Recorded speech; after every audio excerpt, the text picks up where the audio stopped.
Well, hey there, kiddos. Today we are going to talk about something called slope-intercept form, which is a way we go about writing a linear equation. It's really very easy, but it's another one of those things that's pretty simple, but it's very, very important. So, the first thing we have is a problem that says a group of actors need to have $915 in ticket sales to meet expenses for each performance of a play. The combined number of $3 student tickets, which is X, and $5 adult tickets, which is Y, needed can be represented by this equation. 3x plus 5y is 915. A asks if no student tickets are sold, how many adult tickets must be sold to meet expenses? Well, if no student tickets are sold, that means that x is going to be 0. So I can just cancel out this term. So I just have 5y equals 915. And when I do that math, I divide both sides by 5, I get that y equals 183. So there have to be 183 tickets, adult tickets sold. What does this amount represent? This amount represents, first of all, how many adult tickets there are if there are 0 student tickets. But if I have a 0x and a number for y, you should remember that that is our y-intercept. So that number represents our y-intercept. Now part B says it's just the opposite. It says if no adult tickets are sold, how many student tickets will there be? And so the same thing, if no adult tickets are sold, then y is 0, so I can cross out that term, and this is what I have. I get 3x equals 915, and if I do that math, I get that x equals 305. So there have to be 305 student tickets. Now it asks what it represents. Well, if x is 305 and y is 0, there's my point on the graph, and so you should know from what we've been doing that that is the x-intercept. So we're going to graph those 2 points. 183 is close to 200 but not quite. 305 will be just a little more than 300, and we'll just connect them with a line. And so there they are graphed. So now it asks you to algebraically find the rate of change. Well, I have 2 points, and so I'm going to use that formula that we learned way back when, the y2 minus y1 over x2 minus x1. We're going to use this formula and we're going to plug in our points. So I'm going to do 0 minus 183 for my y values, and I'm going to do 305 minus 0 for my x values. And when I do that, I get negative 183 over 305, and if I simplify that, it simplifies down to negative 3/5. And so my slope is negative 3 over 5. Now we're going to solve the equation, this equation right here for y, which it's been a while since we've done this, so we're going to work through it together. We want to get this y by itself. So step 1, we're going to subtract 3x on both sides. And if you'll remember, we can't really do 915 minus 3x and get a value, so it becomes 5y equals negative 3x, because I like my x term to come first, plus 915. Then I have to divide everything by 5, and I mean everything. So we're going to simplify this down. So I'm going to have y equals, negative 3 does not divide by 5 evenly, so I'm going to leave it as negative 3/5 x. But 915 does divide by 5 evenly. We did it up here. It comes out to 183. So F wants to know what 2 numbers do we see in this new equation. Well, this 183 is the same as the 183 in part A, and that happened to represent our y-intercept.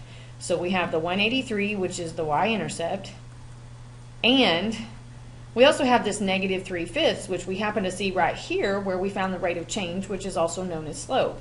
So I have that one also, which is the slope. So I have the slope and I have the y-intercept. There is a reason that what we're getting ready to do is called slope-intercept form, because when you write something in slope-intercept form, it's very easy to find the slope and the y-intercept. So slope-intercept form looks like this: y equals mx plus b, where m is the slope.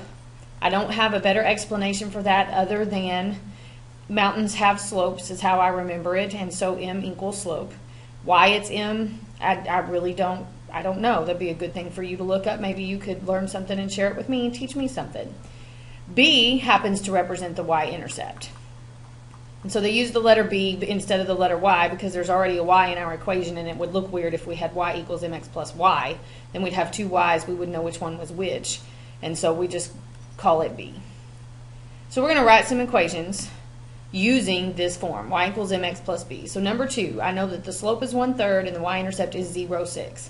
So I'm going to use this format, y equals mx plus b. So I'm going to go y equals m, the slope is 1/3, then your x, plus your b, which is your y-intercept. You are not going to write both parts of these points. All we care about is the y value, so it becomes plus 6. So try number 3 real quick. Take just a second, see if you can write the equation in slope-intercept form for number 3.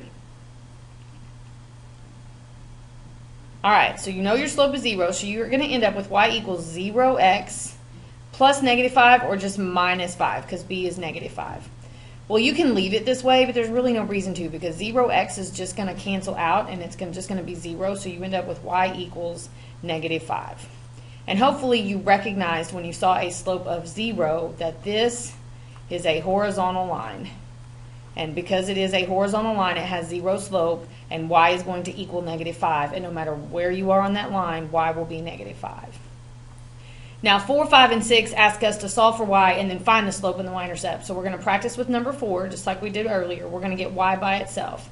So step 1, I'm going to have to add 3x to both sides.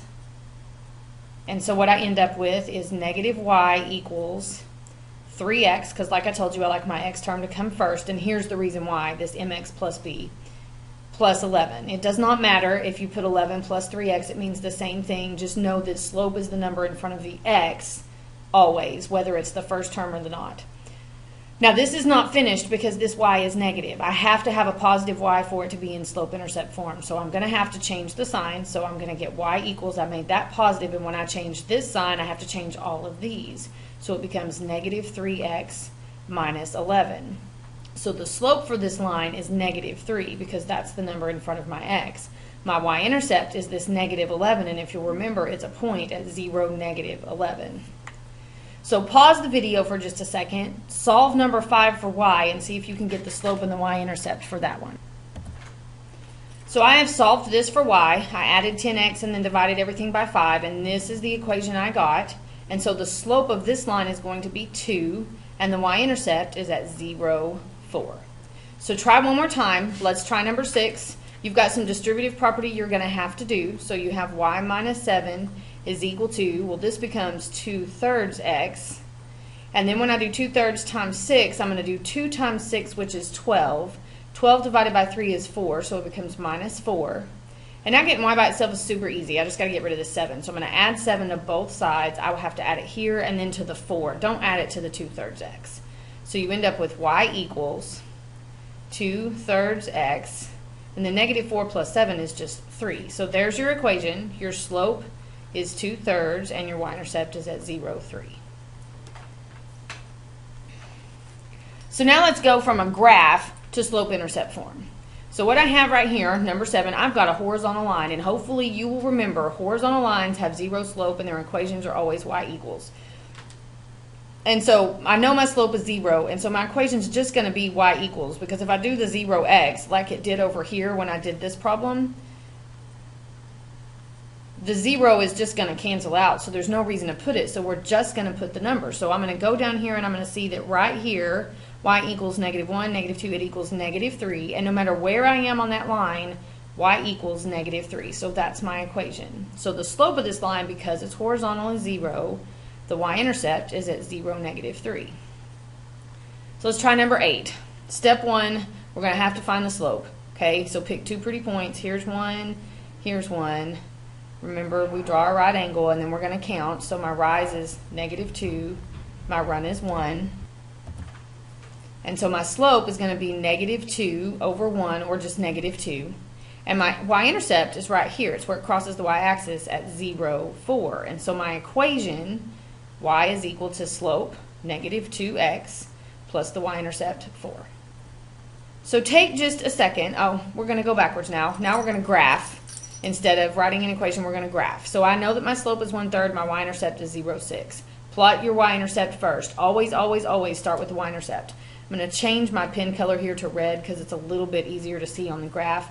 So my y-intercept is 6, which means I'm going to graph that first. 1, 2, 3, 4, 5, 6. There it is. And then I'm going to use this slope to go from that y-intercept to another point on the line. Remember, slope is rise over run, and so this 1/3 means I got to go up 1 and to the right 3. So from your y-intercept, not the origin, from the y-intercept, we're going to count up 1, and over 1, 2, 3, there is another point on the line. You can also go backwards. Instead of up and to the right, we can go down and to the left. We'll just take everything backwards. So I'm going to go down 1 and to the left 3. And you see I have these 3 little lines, 3 little points that all ended up in a line. And so when I connect them, there is what my line is going to look like. So you have now graphed a line that has a slope of 1/3 and a y-intercept of 6. So number 13, I'm going to let you pause for just a second. Try it. See if you can come up with the points and graph that line. So I started with my y-intercept right here. I plotted 2, and then I used my rise over my run. -2 means I got to go down 2 and then to the right 3. And if I want to do this backwards, then I go up 2 and left 3. So I just reverse everything. And so there's my points. This was the y-intercept. These were the other 2 I got with my slope. And so there is my line. So hopefully you got it. That is slope-intercept form. We'll practice this tomorrow. Have a good day.